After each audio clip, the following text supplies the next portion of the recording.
What's up, guys? Coach Joe here again. Welcome to another week of being locked down. Have a couple different workouts for you. All right, one is completely core and one is completely weight. So let's actually start with the at-home workout today, midway to midline. So 3 rounds, 4 time, no cap. You have a 1 minute low plank. You're gonna have 30 regular ab mat sit-ups, 60 reverse crunches, and 90 flutter kicks. I think you guys know everything except maybe reverse crunches. Reverse crunches can be done on the ground, it can be done on the box. I'm gonna demo on a cooler, whatever you have laying around. The reason why I choose an elevated position, because you get a little assistance while still isolating the lower part of your core. Now what you're gonna do is to kind of set up in that like flutter kick position with your low back on the ground, shoulders off the ground, off the bench, box, floor, whatever you're on, head off, legs straight. So I'm gonna extend back here. So notice my low back is on the ground in that hollow rock position. I'm gonna use my hands, my fingers, to pull my knees in towards my chest. That's 1, 2, 3, 4, right? You're gonna do that 60 times.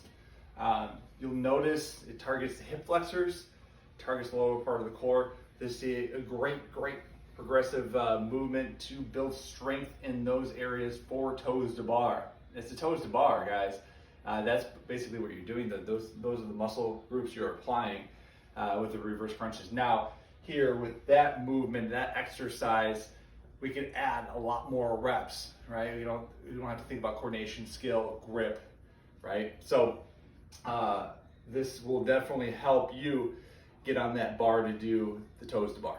Okay, so again, 3 rounds, 4 time, 1 minute low plank, 30 ab mat sit-ups, 60 reverse crunches, 90 flutter kicks.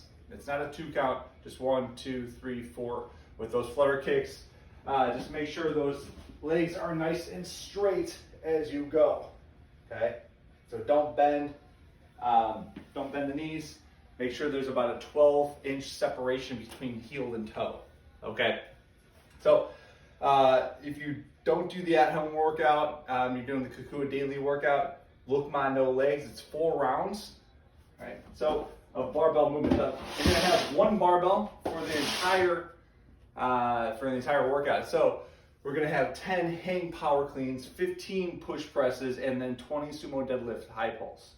Okay, score is gonna be total time. Again, no cap. What we're looking to do, those hang power cleans, guys, you're gonna be deadlifting the bar from the ground, setting it anywhere you need it to be, just off the ground, and we're going to extend, triple extend back, catch, and do it again. Okay? After that, guys, we have push presses for 15. So from here, dip down, knees out, feet flat, chest up, go. After the 15, we're going to that sumo deadlift high pull movement, right? So that's going to be a wider stance. You're going to be over here, right?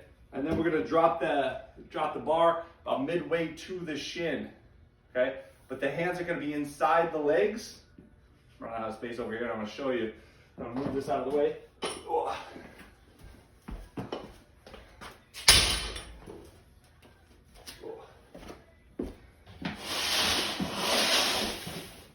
Cool. All right, now I got some space. So now, wider stance. Remember, so the traditional grip is thumbs touching, okay? And then try to hook grip it too. So if you like that, stick with that as you pull up, elbows high and outside, drop it back down. I personally like where my hands are slightly wider, okay? Still inside my legs and shins, still hook grip, still knuckles down, push the knees back out of the way, extending using those legs, driving that bar up, no pass. You're not going farther than the chin, keep it underneath the chin, right on top of the chest. When I go back down, I'm gonna bounce that bar off my thigh to go back down. So it's gonna look like this. Rather than punching it down. If you're punching it down, guys, that bar is gonna take you with it, right? So you're gonna start rounding that low back. You're gonna start really feeling it there. Especially too, if you're gonna do 80 total reps, right?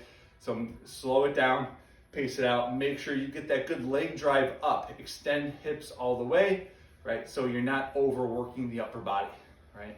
So the power is always derived from the legs, from the hips, right? And that bar should be floating, catching it here before riding it back down. Cool. So 10 hang power cleans, 15 push presses, 20 sumo deadlift high pulls. If you don't have that weight, put something on the bar. The weight's going to be the same for all 3 movements though. All right. Also, too, guys, tip of the day, my 130-hour rule. Okay. What is that? That's you training for 6 months. Every week you train for 5 hours, right, a week. So if you do that for 6 months, you get 130 hours. That means if you want to get good at anything, you got to put that kind of time in, right? So if you guys are still feeling frustrated because you're not getting a movement, ask yourself how many hours have you put into it, right? And if you start doing the math and you're only maybe like 30 hours, well, you have some work to do, right? So that's 5 days a week, 1 hour each of those 5 days for 6 months. So start analyzing movement like that, right? And then there's that 20,000 hour rule if you want to be an expert or a master. And typically anything you conduct in your field, you need that time in. Time always wins. So put that time in, guys. You just naturally get better at anything you pursue. All right. Yeah, thanks for tuning in, guys. I'll talk to you tomorrow. Have a good day.